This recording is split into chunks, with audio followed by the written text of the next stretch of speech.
Frog and Toad Are Friends by Arnold Lobel. What the hell do you know? You're not my friend! Spring. Frog ran up the path to Toad's house. He knocked on the front door. There was no answer. Toad! Toad! Shouted Frog. Wake up! It is spring! Blah, said a voice from inside the house.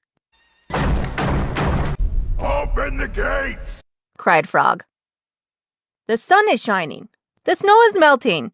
Wake up! I am not here. Frog walked into the house. It was dark. All the shutters were closed. Toad, where are you? Toad was lying in bed. He had pulled all the covers over his head. Frog pushed Toad out of bed. Toad blinked in the bright sun. Help! Said Toad. I cannot see anything. Don't be silly, said Frog. What you see is the clear, warm light of April. And it means that we can begin a whole new year together, Toad. Think of it, said Frog. We will skip through the meadows and run through the woods and swim in the river. Toad went back into the house. He got into the bed and pulled the covers over his head again. But Toad, said Frog, I will be lonely until then. I missed the part where that's my problem. He had fallen asleep. Frog looked at Toad's calendar. The November page was still on top. Frog tore off the November page. Ah! Why would you do this? Frog ran back to Toad's bed. Toad! Toad, wake up! It is May now!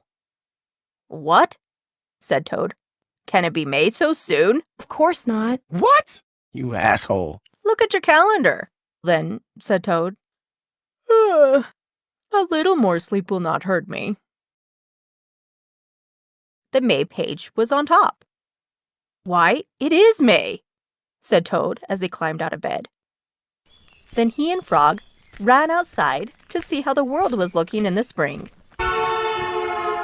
When you walk down the street, you got to walk down. Drunks.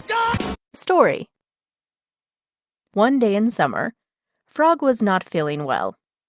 Toad said, Frog, you are looking quite green.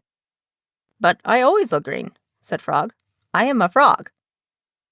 Today you look very green, even for a frog. No! The usual, and where's that music coming from? Said Toad. Get into my bed and rest. Get into my bed and rest. Toad made Frog a cup of hot tea. Frog drank the tea. Then he said, Tell me a story while I am resting. All right, said Toad. Let me think of a story to tell you. Toad thought and thought, but he could not think of a story to tell Frog. I will go out on the front porch and walk up and down, said Toad. Perhaps that will help me to think of a story. Toad went back into the house.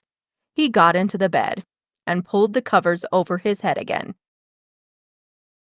Toad walked up and down on the porch for a long time. But he could not think of a story to tell Frog. And they never did. Then Toad went into the house and stood on his head. Why are you standing on your head? Asked Frog. I hope that if I stand on my head, it will help me to think of a story, said Toad.